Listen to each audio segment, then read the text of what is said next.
Bahas anime isekai atau anime bergenre fantasi di mana tokoh utamanya menjalankan kehidupan di dunia lain dengan cara bereinkarnasi, berteleportasi, atau karena tiba-tiba terjebak di dunia lain dengan alasan yang belum diketahui. Berikut pembahasan anime isekai dengan tokoh utama kuat hingga overpower.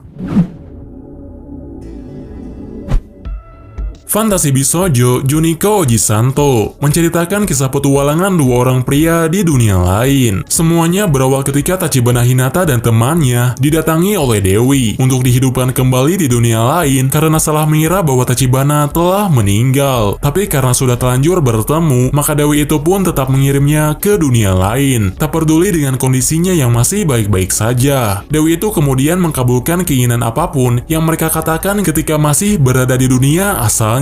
Karena Tachibana iri dengan kepopuleran Jinguji, maka secara tidak sadar dia berkata ingin terlahir menjadi perempuan yang populer. Keinginannya itu dikabulkan oleh Dewi, sehingga Tachibana terlahir kembali sebagai perempuan dengan kecantikan tiada tara. Sedangkan Jinguji mendapatkan berbagai skill yang berhubungan dengan perkataan yang dikatakan sebelumnya. Dia bisa mengeluarkan pintu yang terhubung dengan tempat tinggal Tachibana, serta memiliki skill serangan dan pertahanan yang sangat kuat. Pada awalnya mereka dikirim untuk menjadi pahlawan, tapi kemudian menjadi terpaksa harus mengalahkan Raja Iblis untuk mengubah kembali Tachibana menjadi laki-laki, serta untuk menghilangkan kutukan pesona yang membuat Tachibana dan Jinguji merasa saling menyukai.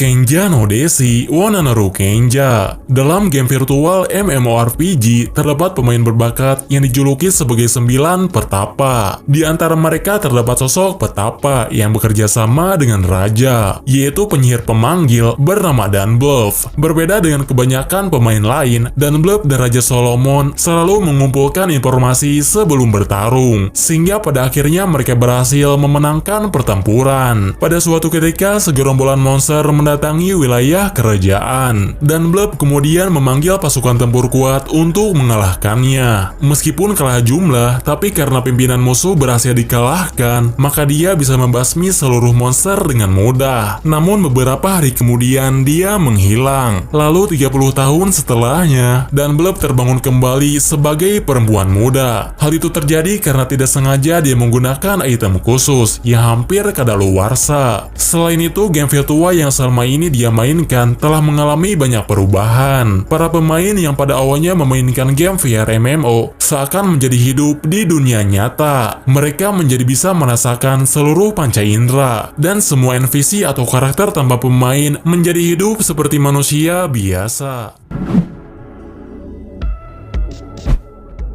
Lidl no Daichinite menceritakan kisah Keina, seorang perempuan yang terbangun di dunia game bernama Lidl. Sebelumnya dia merupakan anak malang yang menghabiskan hari-harinya dengan berbaring di rumah sakit. Namun karena terjadi pemadaman listrik, maka dia terputus dari sistem rumah sakit dan terputus dari server game virtual yang selalu dia mainkan. Pada saat terbangun, Keina mengira bahwa dirinya sudah meninggal dan hanya ingatannya saja yang tersisa di dunia game. Meskipun masa lalunya cukup kelam, tapi kini dia bisa menjalankan kehidupan dengan bebas. Sebagai salah satu ras elf langka, dia memiliki level yang sangat tinggi. Skill atau keterampilan yang dia miliki juga lebih kuat dari siapapun, sehingga masalah apapun yang dihadapi menjadi mudah untuk dilewati. Kemudian setelah beberapa hari tinggal di sebuah penginapan, Keina melakukan perjalanan ke ibu kota untuk menemui seseorang yang dia kenal. Tapi pada saat itu, Keina belum bisa menemuinya karena orang yang dia cari telah menjadi orang penting di kerajaan. Maka dari itu, Keina pun pergi menuju serikat petualang dan memulai perjalanan pertamanya sebagai seorang petualang.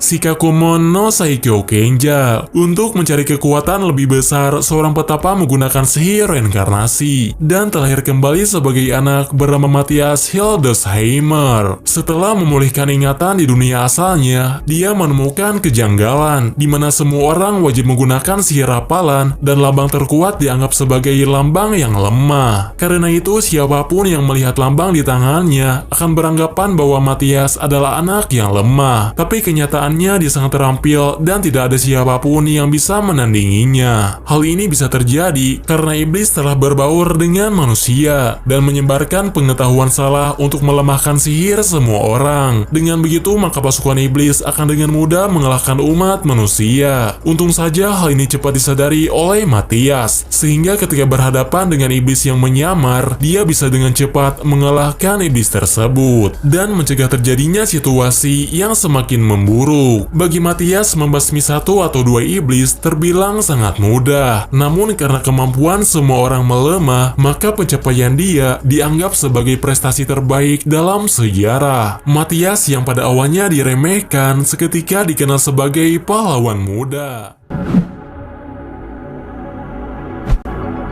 Seihate no Paladin bercerita tentang perjalanan seorang anak bernama William G. Merryblood. Setelah bereinkarnasi dan dilahirkan kembali di dunia lain, dia dibesarkan oleh 3 undead. Kemudian saat kekuatan undead melemah dan tubuh abadinya mulai menghilang, William berpetualang meninggalkan tempat kelahirannya. Sepanjang perjalanan beberapa kali dia berhadapan dengan iblis. Karena sejak kecil sudah berlatih menggunakan sihir dan berlatih bertarung dengan undead, maka bagi William, segerombolan iblis bukan tandingannya. Bahkan kekuatan yang dia miliki saat ini sudah setara dengan dewa keabadian yang sebelumnya telah dikalahkan. Pada suatu ketika, dia bertemu dengan pemburu dari ras peri. Pada awalnya, William mengira bahwa elf itu orang yang baik, tapi ternyata dia adalah seorang bandit dan pelaku utama penyerangan di suatu desa. Mengetahui hal ini, maka William harus bertarung untuk menghentikannya. Kemudian setelah pelaku ditangkap untuk dieksekusi, William menyelamatkan mereka dengan memberikan harta yang dia miliki dan menyarankan warga untuk saling menolong terhadap sesama.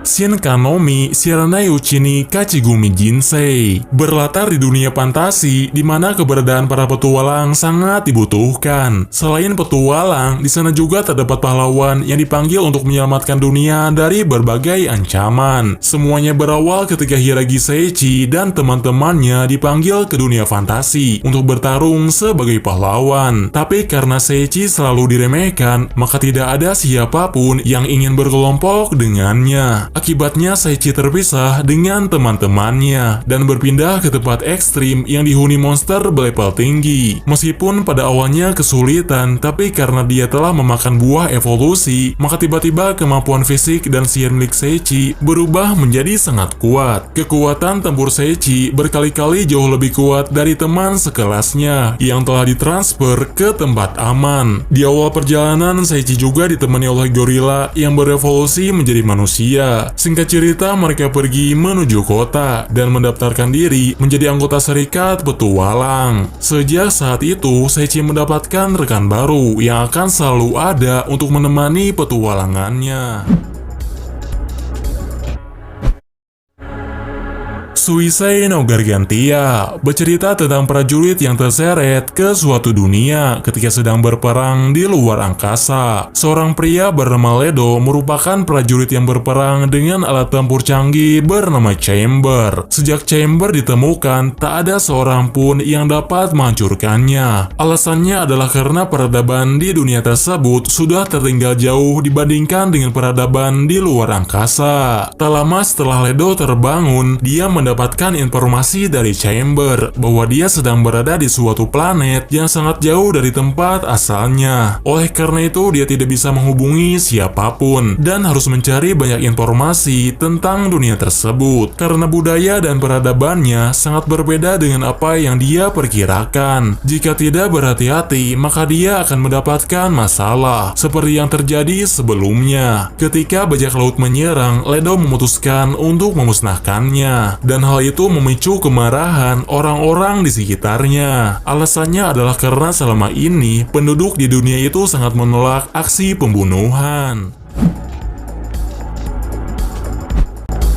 Sekai Saiko no Ansatsuha, bercerita tentang pembunuh profesional yang bereinkarnasi ke dunia fantasi. Setelah bereinkarnasi, dia menjadi pembunuh terkuat yang tak tertandingi. Selain karena kekuatan yang diberikan oleh Dewi, pengalaman selama hidupnya juga membuat anak bernama Luke menjadi sangat kuat. Dengan memanfaatkan kekuatan sihir serta strategi yang brilian, dia mampu mengalahkan musuh yang lebih kuat dari dirinya. Selain itu, dia juga mempunyai keterampilan yang cocok untuk pembunuh, seperti kemampuan membidik lawan dari jarak jauh. Karena itu, Luke bisa membunuh targetnya dengan mudah tanpa menarik perhatian orang-orang. Keterampilannya dalam menggunakan pisau juga membuat dirinya tak bisa diremehkan dalam pertarungan jarak dekat. Semua itu seakan membuat Luke bereinkarnasi menjadi sosok pembunuh yang sempurna dan tidak memiliki kelemahan. Dia juga sejak awal dilahirkan dari keluarga yang terpandang, sehingga ketika usianya sudah mencukupi, dia mendapatkan rekan tangguh yang selalu siap untuk membantunya.